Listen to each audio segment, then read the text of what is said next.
लाखों मिलेंगे, लेकिन असली मजनू जो कटोरा भर खून दे सके वो तो बिरला ही होता है। यहां भाव ये है कि एक बार लैला ने सुना कि मजनू हमारे प्रेम में बावरा न खा रहा है न पी रहा है, तो वो तो बहुत ऐश्वर्य संपन्न घर की थी, तो उन्होंने पूरी बाजार में ऐलान करवा दिया, मजनू जो भी खाए पिए उसको जो बाजार में पाए हमारे पास आवे, सारा हिसाब हम देंगे। ये ऐलान जब सुना तो लाखों मजनू तैयार हो गए, कोई जलेबी पा रहा, कोई दही पा रहा, तो हर दुकान से हजारों लाखों का बिल, और ऐसे सैकड़ों दुकानों से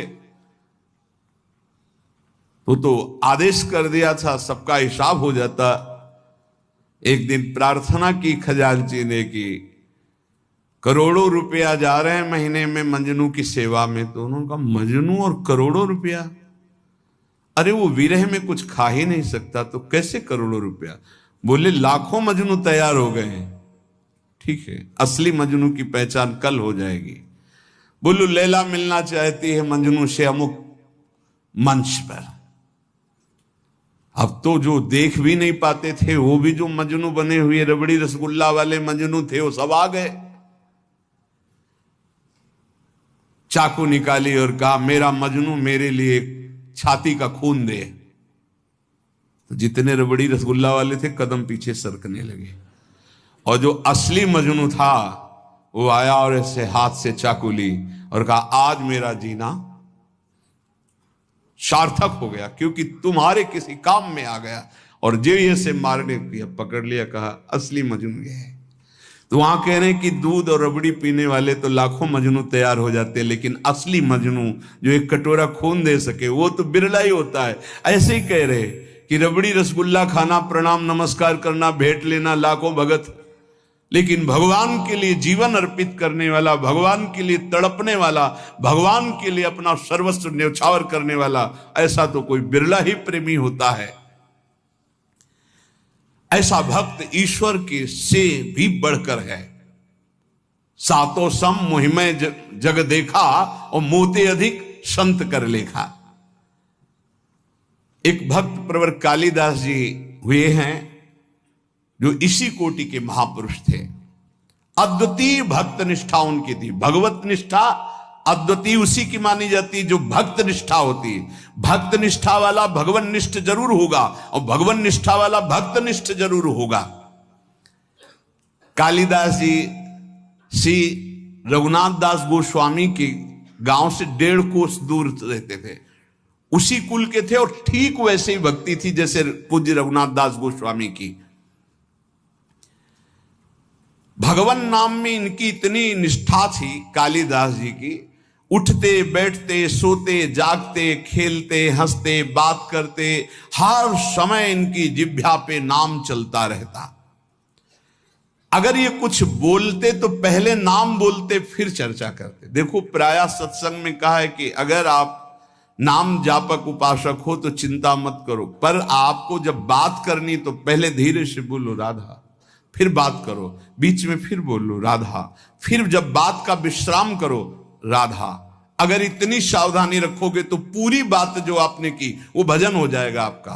कोई कार्य प्रारंभ कर रहे हैं राधा, कार्य के बीच में बोल लो राधा राधा, कार्य के समापन में बोलो राधा, और वो कार्य समर्पित, वो भगवत प्राप्ति करा देगा। आप बात को पकड़िए। वो किसी बात को बोलने के पहले नाम बोलते थे। वो भगवत नाम के बिना तो बोल ही नहीं सकते थे, पहले बोलते थे राधा। ये भक्ति की पहचान है। विभीषण जी जब उठे तो राम राम राम, हनुमान जी ने राम नाम ते सुमिरन कीन्हा, हृदय हरसी कपि सज्जन चीन्हा, ये सन हट करी हो पहचानी, साधु ते होए लका। ये संत है क्योंकि सो के एकदम उठते हुए बोला राम राम, ये भक्त का लक्षण है। ऐसा सबको करना चाहिए। नींद खुले तो पहले भगवान नाम उच्चारण करते हुए ही पृथ्वी को प्रणाम करके पैर रखना चाहिए। अद्भुत नाम निष्ठा थी कालिदास जी की। बिना नाम के वो बात ही नहीं करते थे, पहले नाम उच्चारण। और ये नाम उच्चारण, नाम में प्रीति कहां से प्राप्त हुई? बहुत सूक्ष्म बात है। इनकी भक्तों में बहुत बड़ी प्रीति थी, इसी से इनको नाम में इतनी प्रीति हुई। अब आजकल कोई बिरला ही ऐसा होता है जिसको किसी भक्त की प्रशंसा सुन के ईर्ष्या ना होती हो, जबकि हमारी भक्ति का स्वरूप यह है कि किसी को सुने कि वो नाम जप कर रहा है, उसका बड़ा यश हो रहा है, वो ऐसा है, तो हमारे अंदर लालसा होनी चाहिए कि इनकी चरण रज माथे पे लगाएं, कभी इनका जूठन मिल जाए, कभी इनका चरणामृत मिल जाए। ये भक्तों की बात थी। हमारे अंदर क्या होता है, अहम प्रधान होता है, तो लगता है क्या है, इतना हुआ, क्या हुआ, वो उससे मात्सर्य और ईर्ष्या प्रकट हो जाती। ये भगवत विरोधी वार्ता है। अंदर ये बात नहीं आनी चाहिए। जहां वो सुनते कि अमुक जगह भक्त बहुत नाम जापक हैं, तो बहुत धनी थे, पर साधारण वेश में छुप करके जाते कि बिल्कुल ऐसे दीन गरीब बन करके, और उनकी सेवा करते। भक्तों को अच्छे अच्छे पदार्थ खिलाने में उन्हें परमानंद का अनुभव प्राप्त होता। और ऐसा सिद्धांत भी है कि जैसे गर्भवती मां को भोजन पवाओ तो बच्चे को अपने आप पहुंच जाता है, ऐसे हृदय में हृदयस्थ विराजमान भक्तों के प्रभु हैं, तो भक्तों को पवाओ तो प्रभु का अपने आप भोग लग जाता है। भक्तों के मुख से प्रभु बहुत आनंद पूर्वक पाते हैं। भक्तों को जब श्रद्धा पूर्वक सुस्वाद प्रसाद पवाया जाता है, तो उसके स्वाद का अनुभव स्वयं भगवान श्री कृष्ण करते हैं। भक्तों को जब पवाया जाता है, भगवान को अपने भोग लगाने से इतनी प्रसन्नता नहीं होती जितना संतों के भोग लगाने से होती है। इसी बात को एक भक्त ने पकड़ लिया और संतों को पवाना शुरू किया श्रद्धा से। अब उनके पास एक सीमित अर्थव्यवस्था थी। अगर संतों को पता है कि बहुत श्रद्धा पूर्वक यहां प्रसाद पवाया जाता है, तो बिना बुलाए भी कृपा करके आने लगते हैं। वहां खूब संतों का आगमन होता और बनवा के पवाते। धीरे धीरे संपत्ति राधे श्याम अष्ट धातु के ठाकुर जी थे, तो ठाकुर जी की जितनी सेवा पात्र थे स्वर्ण चांदी के जो थे, सब बेचकर संत को पवा दिया। ₹300 received on phone pay। Thakur ji से कहा कल अगर संत आए व्यवस्था नहीं हुई तो सरकार आपको बाजार में ले जाएंगे, हम वो आपको बेच देंगे, क्योंकि संत भूखे नहीं जाएंगे, वापस ही रह गए हमारी संपत्ति।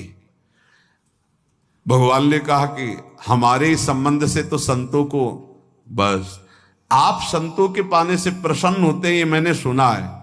आप अपने भोग लगाने से उतना प्रसन्न नहीं होते, तो अब कल संत आएंगे, अगर उनके भोग की व्यवस्था नहीं हुई तो तैयार रहना, हम आपको बाजार में बेच देंगे। भगवान हंस दिए और कहा जो संतों की सेवा करता है उसके यहाँ ऐश्वर्य की कमी नहीं रहती। और जरा सा उनका कृपा कटाक्ष, कुल परंपरागत लक्ष्मी जी उनकी सेवा में उपस्थित हो गई। तो जो श्रद्धा पूर्वक भक्तों को सुस्वादु पदार्थ प्रसाद पवाते हैं, भगवान भक्तों की जिह्वा से पान करते हैं। भगवान को स्वयं भोग लगाने से इतनी प्रसन्नता नहीं होती जितना संत और भक्तों को पवाने से होती है।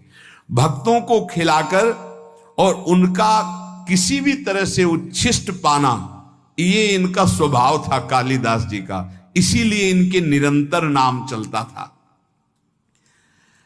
अब जैसे कोई भक्त उच्छिष्ट देने के लिए तैयार नहीं होते, वो तो बड़े कृपा करते हैं तब उच्छिष्ट देते हैं, तो वो सावधानी रखते थे। कहीं भी तो पात्र धो के फेंकेंगे, वहां से जल ले लेना, अगर चूक हो गई तो पात्र में से हाथ करके बस कर लेना, वो अपने पात्र लेके गए चाट लेना। उच्छिष्ट का भाव, निरंतर नाम जापक, भक्त चरणामृत भक्त पद धूलि तो लगाते ही, और उच्छिष्ट पाने के लिए भक्त सेवा करते। इनका और बड़े बड़े महापुरुषों का कथन है कि योग से, यज्ञ से, तप से, पाठ से, अध्ययन से और साधनाभ्यास से प्रेम प्रकट नहीं होता। वो प्रेम प्रकट होता ही है भक्त चरण रज, भक्त चरणामृत, भक्त उच्छिष्ट से। अब इनको पता चला कि एक झा नाम के चतुर्वर्ण के भक्त हैं जो एकांत में रहते हो, खूब नाम जप करते हैं। पति पत्नी दोनों नाम कीर्तन करते हैं और गांव में सेवा करके एक एक रोटी जो मिलती उससे अपना, अब इनको लालच लगा। ये प्रभु से प्रार्थना की कि ऐसे भक्त का उच्छिष्ट प्रभु कैसे मिले, हमें उपाय बताओ, क्योंकि हम जाएंगे तो वो तत्काल सम्मान प्रदर्शित करेंगे और सम्मान प्रदर्शित करेंगे तो उच्छिष्ट नहीं मिल पाएगा उनका। भगवान से प्रार्थना की, तत्काल युक्ति आई साधारण वेश में, और उस समय आम का समय था तो बड़े बड़े आम लेकर के घर गए। प्रतिष्ठित कुलोद्भूत कालिदास को देखकर अपनी टूटी फूटी झोपड़ी में वो दंपत्ति तो आश्चर्यचकित हो गए, हाथ जोड़कर कांपते हुए कि भगवान आपके लायक हमारे घर में बैठने योग्य जगह भी नहीं है। हाथ जोड़कर अभ्यर्थना करने लगे। उनका नहीं नहीं, इसकी जरूरत नहीं है, हम तो बस आपसे ऐसे मिलने बात करने आए हैं। एक फटा सा बोरा पड़ा था, उसी में कालिदास जो महान भागवत वो बैठ गए। वो हाथ जोड़े, प्रभु आप यहां, ये स्थान आपके बैठने लायक भी नहीं। और झा भक्त उनको कहते थे, आपने बड़ी कृपा की, आप यहां आए, लेकिन ये आपके योग्य नहीं। आप इतने महान, मैं इतना नीच। आप जैसे श्रेष्ठ पुरुष, हम जैसे नीचों के यहां आएंगे तो आपका उपहास होगा।